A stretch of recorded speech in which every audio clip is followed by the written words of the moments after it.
En Navidad, mi sobrina miró directamente a mi hijo y dijo, la abuela me dijo que no eres su nieto de verdad. Mi hermana se rió tontamente. Nadie la corrigió.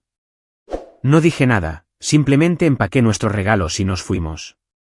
Esa noche, mi mamá preguntó si se había enviado el bono familiar. Respondí, oh, lo fue. Simplemente no a ti. Uno pensaría que para la quinta Navidad con tu hijo adoptivo, la gente dejaría de actuar como si fuera una especie de invitado en tu vida. Pero no, 5 años después y todavía recibimos las miradas fijas, las sonrisas educadas pero no realmente sinceras, la forma en que la gente hablaba a su alrededor como si no entendiera. Mi hijo tiene 5 años. Es brillante. Se da cuenta de todo. Y yo había pasado años tratando de cerrar la brecha entre él y las personas a las que solía llamar familia. Llegamos a la casa de mis padres en Ohio un día antes de Navidad. Tenía regalos para todos, cuidadosamente elegidos, bellamente envueltos. Mi hijo había hecho pequeños dibujos para pegarlos en cada uno. Estaba emocionado. Debería haberlo sabido mejor. Mi mamá nos saludó, me dio uno de esos breves abrazos de lado, luego se agachó al nivel de mi hijo y preguntó, ¿te acuerdas de mí? Él asintió cortésmente, le tendió el dibujo que hizo para ella. Ella sonrió como alguien que trata de aceptar un regalo de un extraño en el metro. Mi papá no dijo mucho en absoluto, solo un gruñido y un apretón de manos a mi esposo y una mirada distraída al niño. La mañana de Navidad, las cosas parecían estar bien al principio. Mi hijo estaba jugando con su nuevo auto de juguete en la alfombra. Yo estaba ayudando en la cocina. Entonces escuché el silencio. Ese tipo que hace que se te revuelva el estómago porque sabes que algo acaba de salir mal. Entré en la sala de estar y ahí estaba. Mi sobrina, de 8 años, con una diadema brillante y esa pequeña expresión de suficiencia que saca de su madre, miró directamente a mi hijo y dijo, la abuela me dijo que no eres su nieto de verdad. Él no respondió, solo se quedó sentado mirando al suelo. Me quedé helada. Luego vino la peor parte. Mi hermana, sentada en el sofá con una copa de vino en la mano, se rió tontamente. Miró a su alrededor como si estuviera esperando que alguien se uniera a ella en la risa. Nadie corrigió a su hija. Nadie dijo que eso no estaba bien, ni siquiera mi mamá. Simplemente tomó un sorbo de su té y actuó como si no lo hubiera escuchado.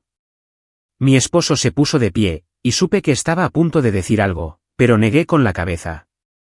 No quería que mi hijo recordara ese momento como una gran discusión familiar. Quería que lo olvidara por completo. Así que en cambio, comencé a empacar nuestras cosas en silencio. Mi hermana preguntó si realmente nos íbamos ya. No respondí. Cargamos el auto en silencio. Mi hijo se durmió antes de que saliéramos del vecindario. Esa noche, después de acostarlo, mi esposo y yo nos sentamos en el sofá sin hablar durante casi 1 hora. No porque no tuviéramos nada que decir, sino porque había demasiado que procesar, demasiada decepción. Entonces mi teléfono vibró. Era mi madre. Sin disculpas, sin explicaciones, solo un mensaje, ¿enviaste el bono familiar este año? Cada año, desde que despegó nuestro negocio, enviábamos algo pequeño a nuestros padres y hermanos. Una tarjeta de regalo. Un año pagamos su viaje a Florida. Nunca lo hicimos para presumir. Simplemente pensamos que era lo que hacían las familias. Ayudarse mutuamente. Miré fijamente ese mensaje, luego escribí mi respuesta, oh, lo fue. Simplemente no a ti. Puse mi teléfono boca abajo y no esperé una respuesta. La cosa es que solía andar con cuidado. Cuando adoptamos a nuestro hijo, sabía que no todos entenderían. Traté de ser paciente. Traté de hacerlos sentir cómodos. Solía llevarlo a menudo, esperando que se vinculara con ellos, esperando que cambiaran de opinión. Pero finalmente lo vi claramente. No querían vincularse. Querían tolerarlo sin aceptarlo realmente. Y no iba a criar a mi hijo en una casa donde tuviera que ganarse el amor que ya debería haber sido suyo. A la mañana siguiente, me desperté con 5 llamadas perdidas. 3 de mi madre, 1 de mi padre y 1 de mi hermana. Sin mensajes de voz, sin mensajes de texto al principio. Solo una serie silenciosa de llamadas como si estuvieran marcando una casilla. Como si llamaran suficientes veces, contaría como preocupación. No contesté. En cambio, apagué mi teléfono y bajé las escaleras. Mi hijo ya estaba levantado, sentado a la mesa de la cocina con su pequeña capa de superhéroe, coloreando un dibujo de nuestra familia. Se dibujó a sí mismo entre mi esposo y yo. No incluyó a nadie más.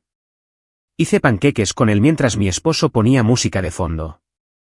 Esa mañana fue tranquila, cálida y completamente nuestra. Y mientras tomaba mi café, viendo a mi hijo comer su desayuno como si el peso de ayer nunca lo hubiera tocado, decidí que no iba a dejar que esa casa arruinara otro minuto de su vida. Justo después del mediodía, llegó el primer mensaje. Era de mi hermana. Los niños dicen cosas. No te lo tomes tan en serio. Eso fue todo. Sin nombre, sin disculpa, sin mención de lo que realmente se dijo. Solo una frase plana y engreída que se sentía como un encogimiento de hombros disfrazado de diplomacia. Luego vino otro unas horas más tarde. Una foto de mis padres, su esposo y sus hijos sentados alrededor de la mesa de la cena de mi madre con el título, Los extrañamos chicos. Espero que todo esté bien. Esa mesa, donde se suponía que debía estar sentado mi hijo, donde su nombre había sido escrito en una tarjeta de lugar que traje con nosotros, donde había planeado tomar fotos, pensando que tal vez este sería el año en que todos finalmente cambiaran de opinión. En cambio, simplemente continuaron, comieron su jamón y batatas, y sonrieron para la cámara como si nada hubiera pasado. No respondí. No iba a explicarle a alguien que se negaba a entender. Más tarde esa noche, mi mamá lo intentó de nuevo. Esta vez, un mensaje de texto, sé que estás molesta. ¿Podemos al menos hablar? Eso es todo lo que ella siempre quiso hacer cuando las cosas se ponían incómodas. Nunca actuar, nunca defender. Solo hablar, suavizar las cosas. Fingir que no había pasado nada. Pero habíamos hablado tantas veces sobre las miradas, sobre los comentarios despreocupados, sobre cómo mi hijo no necesitaba ser tratado como familia, él era familia. Ella asentía, decía que entendía. Luego, un mes después, decía algo como, simplemente siento que me falta esa conexión especial con él. Oh, es dulce, pero ya sabes, simplemente no es lo mismo. Y cada vez que decía cosas así, me lo tragaba. Inventaba excusas para ella. Me decía a mí misma que era generacional, cultural, una falta de exposición. Le di tiempo, pero el tiempo no lo arregló. En todo caso, les dio más espacio para asentarse en sus creencias. La verdad es que ninguno de ellos lo veía como mío. No realmente. No como veían a los hijos de mi hermana. No como veían a los bebés con los mismos apellidos y narices. Pensaban que había hecho algo agradable, algo generoso, como adoptar un perro callejero. Le dije a mi esposo esa noche que había terminado. No iba a pasar otro año tratando de convencer a la gente de amar a un niño que se lo merecía automáticamente. No hizo preguntas, solo asintió. Había estado esperando este momento, pero nunca me empujó hacia él. Me dejó llegar a él por mi cuenta. Reservamos un viaje esa noche, a algún lugar cálido, a algún lugar lejos, solo nosotros tres. No se lo dijimos a nadie. Y mientras empacaba nuestras maletas a la mañana siguiente, doblando camisetas diminutas y enrollando botellas de protector solar, me di cuenta de algo extraño. No me sentía enojada ni triste ni culpable. Me sentía aliviada. Nos fuimos el día después de Navidad, solo nosotros tres, y por primera vez en mucho tiempo, no sentí que tuviera que disculparme por ello. El vuelo fue tranquilo. Mi hijo presionó su frente contra la ventana y susurró, «Guau» a las nubes. Mi esposo y yo nos tomamos de la mano como solíamos hacer antes de que las cosas se pusieran pesadas. Teníamos 5 noches reservadas en un resort tranquilo en Los Cayos. Sin grandes planes, solo descansar. Para el segundo día, había comenzado a dormir toda la noche de nuevo. Mi hijo corría por la arena, cubierto de protector solar, riéndose tontamente como si nunca hubiera tenido un mal día en su vida. Ese tipo de risa que te hace creer que tal vez hiciste algo bien después de todo. No lo había visto tan feliz en meses, tal vez más tiempo. Finalmente estaba empezando a creer que habíamos superado lo peor. Entonces, la tercera noche, recibí una notificación en mi teléfono. Movimiento detectado, cámara de la sala de estar. Casi me había olvidado de las cámaras. Las habíamos instalado meses atrás después de que alguien intentara robar paquetes de nuestro porche. Imaginé que probablemente era un parpadeo de luz o el cuidador de gatos pasando. Abrí la aplicación medio distraída, sin esperar nada, pero no era nada. Eran mis padres en mi casa. Parpadeé, pensando que tal vez era un clip antiguo reproduciéndose. No lo era. La marca de tiempo decía 7:42 de la tarde, transmisión en vivo. Allí estaban, de pie en nuestra sala de estar como si fueran los dueños. Mi madre todavía tenía su abrigo puesto, nieve en sus botas. Estaba bebiendo algo de una de nuestras tazas, caminando lentamente, inspeccionando cosas. Mi papá estaba en el pasillo abriendo el armario de ropa blanca, luego los cajones del pasillo, como si estuviera buscando algo. No dije nada al principio, solo le entregué el teléfono a mi esposo. Observó por un minuto antes de murmurar, ¿qué diablos es esto? No nos habían dicho nada. No enviaron mensajes de texto, no llamaron. Tenían una llave de cuando solían cuidar niños hace años, cuando pensábamos que las cosas eran diferentes. Tenía la intención de pedir que me la devolvieran, pero seguí posponiéndolo. Ahora me arrepentía de cada segundo de esa vacilación. Seguimos observando. Mi mamá deambuló hacia la sala de juegos de mi hijo. Recogió uno de sus juguetes, un robot de plástico que le encantaba, y lo levantó como si oliera mal. Luego lo dobló con fuerza, lo rompió en la articulación y lo tiró al suelo como si estuviera aburrida. Mi hijo había ahorrado boletos de un carnaval para ese juguete. Mi papá abrió el gabinete de juegos y vació una caja de piezas de rompecabezas sobre la alfombra. Simplemente las dejó allí, como si estuvieran haciendo un desastre por diversión. Se rieron, realmente se rieron. Luego subieron las escaleras. Sentí que se me oprimía el pecho. Mi esposo ya estaba sacando su teléfono, listo para llamar a la policía, pero le agarré la mano. ¿Espera? Entraron en nuestro dormitorio. Mi mamá miró a través del joyero. Nada caro, principalmente cosas sentimentales. Tomó una pulsera, una que mi hijo me hizo el día de la madre pasado con pequeñas cuentas de plástico, y se la metió en el bolsillo. Mi papá caminó directamente al cajón del escritorio, el que usábamos para guardar sobres de negocios. Lo abrió, sacó uno, hojeó los billetes, lo dobló, se lo metió en el bolsillo del abrigo, y eso fue todo. Sin vacilación, sin duda. Como si estuviera tomando lo que pensaba que se merecía.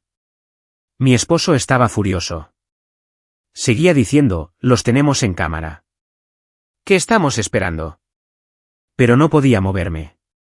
Mis manos temblaban, y no de ira. Algo más profundo.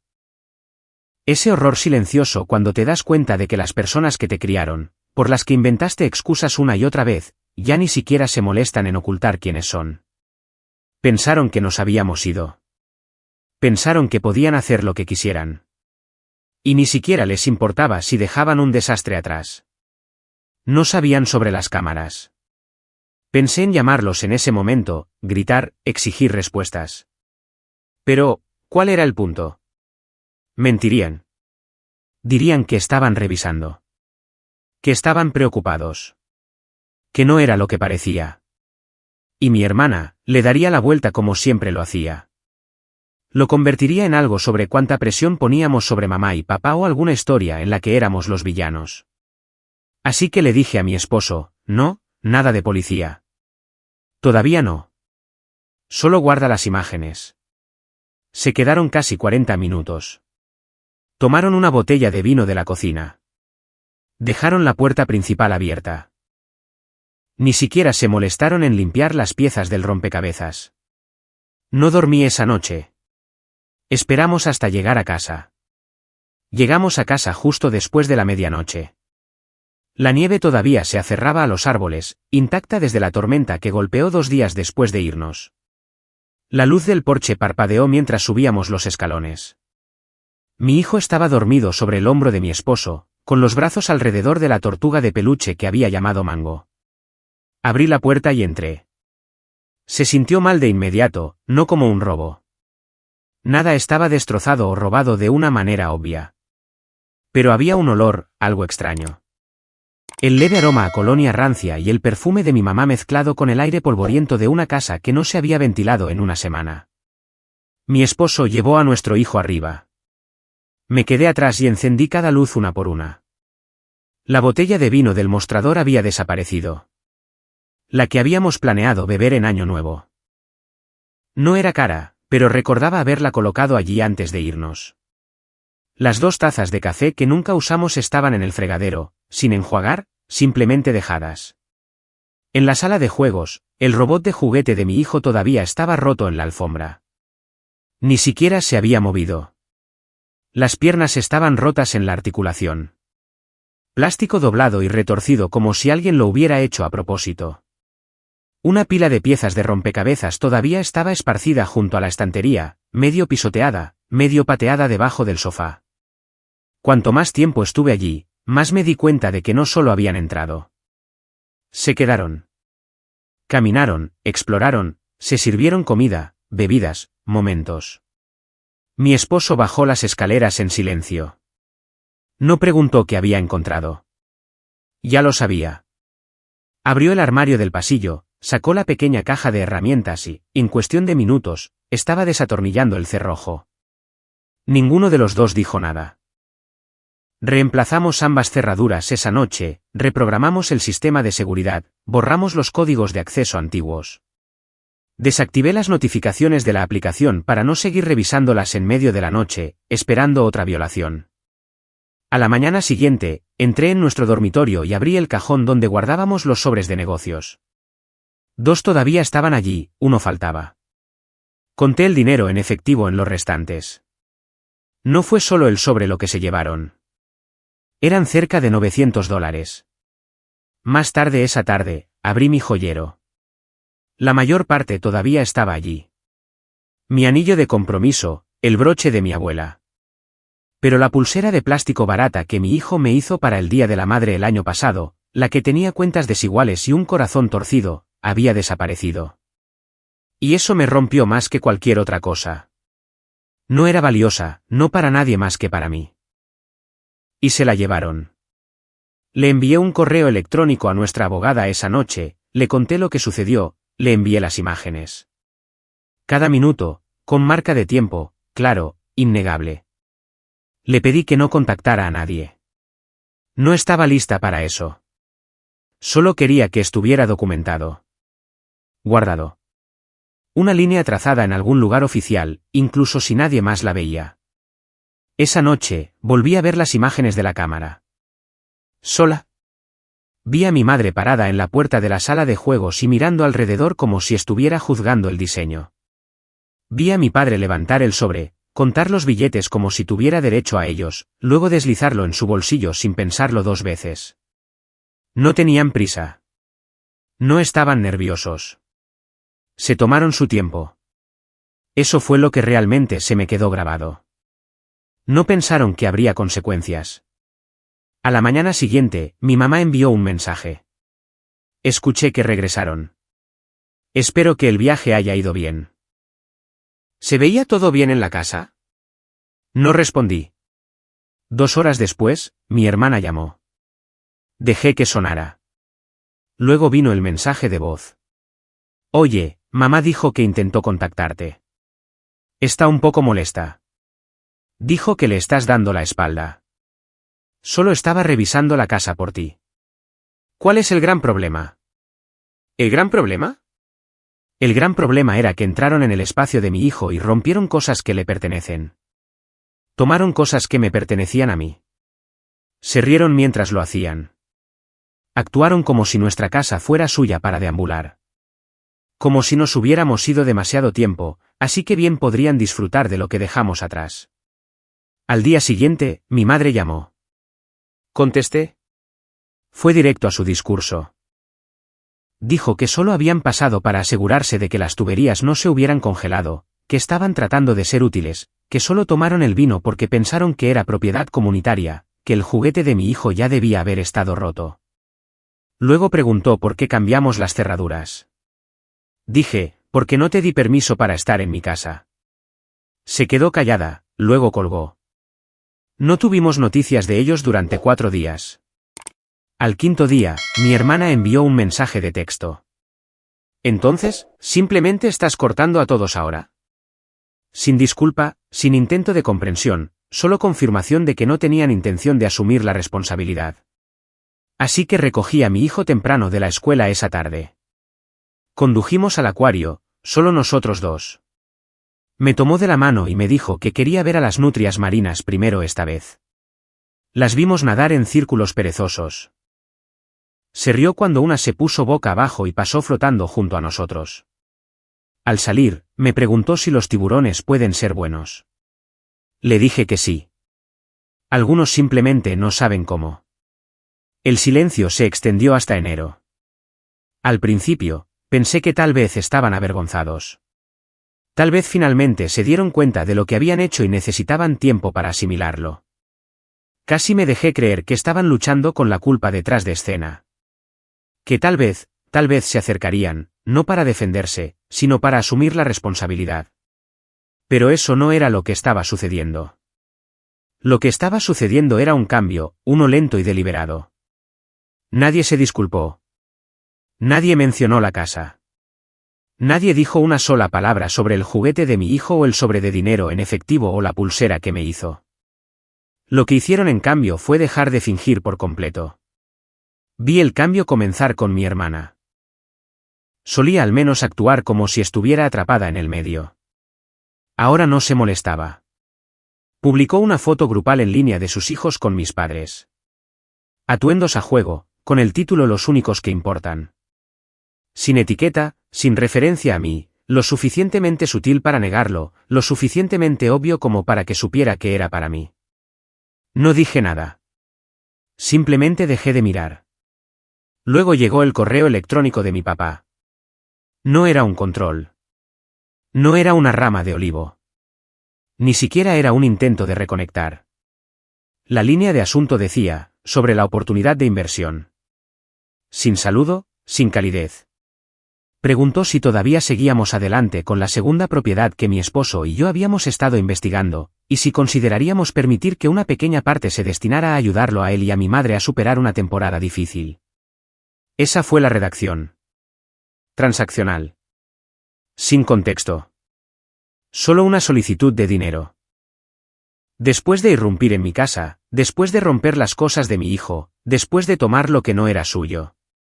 Miré fijamente el correo electrónico durante mucho tiempo. Ni siquiera habían intentado mentir al respecto. Ni una sola palabra sobre la visita, ni una pregunta sobre nuestro hijo, ni siquiera una disculpa falsa. Pensé en escribir una respuesta larga, algo que detallara todo lo que habían hecho. Imaginé adjuntar las imágenes de la cámara. Me imaginé sus caras mirándolas. Redacté 5 versiones de una respuesta, cada una más enojada que la anterior. Luego las borré todas. Finalmente, envié una frase.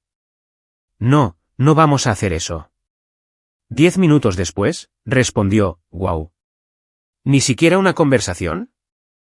Ese fue el momento en que supe que habíamos terminado. Porque lo que él quería no era dinero. Era control. Un asiento en una mesa que nunca ayudaron a poner. Después de eso, el tono cambió. Sutil al principio. El tipo de cosas que solo notas cuando te han criado alrededor de la culpa. Mi madre publicó una foto de sus nietos jugando en el parque con ella. Solo los otros. Con el título, La familia es una bendición. Algunas personas olvidan eso. A un primo le gustó y me etiquetó. No reaccioné. Sabía lo que era. Una actuación. Lo que ninguno de ellos parecía entender era que yo ya no estaba jugando. Estaba viviendo. Reservamos un viaje en febrero. Un fin de semana en una cabaña tranquila en Michigan, escondida entre los árboles. Sin teléfonos, sin ruido, solo nieve, sopa en la estufa y nosotros 3 bajo un mismo techo sin nadie fingiendo amarnos a medias. Mi hijo trajo sus dibujos. Pegó uno en el refrigerador de la cabaña con un imán en forma de alce. Era una imagen de nosotros 3, yo, mi esposo y él tomados de la mano frente a una casa. Solo nosotros. sin abuelos, sin primos, sin multitud. Esa noche, jugamos juegos de mesa y bebimos chocolate caliente. Y después de acostarlo, mi esposo me preguntó si los extrañaba. Y le dije la verdad. No los extraño a ellos. Extraño la versión de ellos que pensé que era real. Extraño a quienes creía que eran antes de saber quiénes eran realmente. Pero esa ilusión se ha ido ahora. Lo que tengo en cambio es algo mejor. Un hijo que sabe que está seguro. Un esposo que nunca me pide que me encoja. Un hogar donde nadie entra por la puerta sin invitación y lo llama amor. Finalmente éramos casi libres. Y ellos lo sabían. La primavera se coló tarde ese año. Pero dentro de nuestra casa, algo ya había cambiado. El aire se sentía más ligero, como si hubiéramos abierto una ventana y dejado salir algo viejo. Me di cuenta una mañana mientras veía a mi hijo jugar en el porche trasero con su tiza para la acera. Había dibujado 3 figuras de palitos, yo, mi esposo y él, con sonrisas a juego y cabello desordenado. Coloreó el cielo de azul brillante, llenó el resto con estrellas, aunque era de día. Así se veía su mundo ahora. No más nombres que no entendía. No más abrazos forzados. No más preguntarse por qué algunas personas le sonreían como si fuera un favor que alguien había hecho. El silencio de mi familia había durado lo suficiente como para que dejara de notarlo. Ya no me sorprendía cuando los cumpleaños pasaban sin nada. Sin controles, sin tarjetas, no más mensajes envueltos en juicios pasivos, hasta que un día recibí un mensaje de texto de mi prima Yene. Era una captura de pantalla de un chat grupal familiar en el que no estaba. Mi madre había comenzado a planificar el brunch de Pascua. Había una lista de quién traía qué, quién obtendría qué cesta de color, a qué nieto le gustaba qué tipo de dulce. El nombre de mi hijo no estaba allí. Ni siquiera un espacio en blanco donde podría haber estado. No fue olvidado. Fue excluido. Y ese fue el momento en que entendí exactamente lo que significaba para ellos ahora. Nada. No una hija herida, no una decepción, ni siquiera un problema que solucionar, simplemente desaparecida. No lloré. No me enojé. Me senté allí releyendo el mensaje como si estuviera escaneando la etiqueta de algo que ya sabía que no volvería a comprar. Luego bloqueé los números. No por despecho, no como un gran gesto, sino porque no quería que mi hijo creciera escuchando el teléfono vibrar y preguntándose si esta vez aparecerían por él. No quería seguir leyendo entre líneas de su silencio. Solo quería paz. Las siguientes semanas fueron tranquilas. Pacíficas de una manera que no me había dado cuenta de que era posible.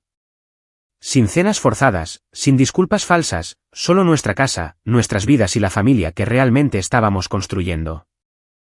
Día a día, comenzamos a viajar más. Los viajes de fin de semana se convirtieron en largas vacaciones. Pasamos tiempo en ciudades donde nadie nos conocía. Donde mi hijo era solo un niño, no el adoptado, no el forastero. Dejó de preguntar por ellos. Dejó de estremecerse ante la palabra abuela. Dejó de consultar conmigo después de cada dibujo, cada tarjeta, cada historia, ¿debería enviarles esto? Dejó de preguntar porque finalmente sabía la respuesta. Compramos una segunda casa en las montañas. Nada llamativo, solo espacio, árboles tranquilos lo suficientemente altos como para borrar el pasado. Una noche de ese verano, estábamos sentados en el porche, mi esposo y yo. Nuestro hijo se había quedado dormido temprano, agotado por la caminata, con su tortuga de peluche favorita bajo un brazo. Las estrellas eran nítidas sobre los árboles. Mi esposo me preguntó si pensaba que volveríamos a verlos alguna vez. Tomé una respiración larga antes de responder. No. No porque los odiara. Ni siquiera porque no pudiera perdonarlos, sino porque finalmente dejé de necesitarlos. Solía llevar esta creencia de que la familia era algo a lo que te aferrabas sin importar qué. Que encontrabas una manera, que lo arreglabas. Pero ya no creo eso. Creo en proteger a las personas que te protegen. Creo en construir algo mejor, incluso si eso significa alejarse de todo lo que vino antes. Creo en que mi hijo sepa cada día que es suficiente, que pertenece, que no está esperando a que nadie lo ame adecuadamente. Él ya tiene eso. Todos lo tenemos. Ellos tomaron su decisión, y yo tomé la mía. Dejé de ser una hija en su casa para poder finalmente ser una madre en la mía. La primera actualización, ha pasado más de un año. Sin contacto, sin encuentros accidentales, sin tarjetas de cumpleaños poco entusiastas con letra desconocida. Solo espacio. Espacio real y limpio. Mi hijo acaba de cumplir 6 años. Le organizamos una fiesta en el patio trasero con un pastel de dinosaurio y demasiados globos. Invitó a 2 niños de la escuela y a su profesor de natación. Construimos una pequeña carrera de obstáculos y los dejamos correr libremente. Se rió tanto que le dio hipo. Ni una sola vez preguntó si venía alguien más. Ya no habla de ellos. No de la manera triste y confundida que solía hacerlo. Simplemente no son parte de su historia ahora. Y honestamente, tampoco de la mía. La otra noche, trajo a casa un dibujo de la escuela. Era un árbol genealógico. Lo llenó de nombres, el mío, el de mi esposo, el suyo. Nuestro perro, su mejor amigo Toby, incluso su profesor de natación llegó a una rama. Pero sin abuelos, sin primos, sin huecos esperando ser llenados. Dijo, no agregué a nadie más porque esto es suficiente. Y lo es. Solía preguntarme si me arrepentiría de cortar lazos, si habría un agujero que no podría llenar. Pero la verdad es que lo que dejé ir nunca fue mío para empezar. Lo que tengo ahora es algo que construí. Honesto, seguro y completamente nuestro. No nos falta nada. Estamos completos.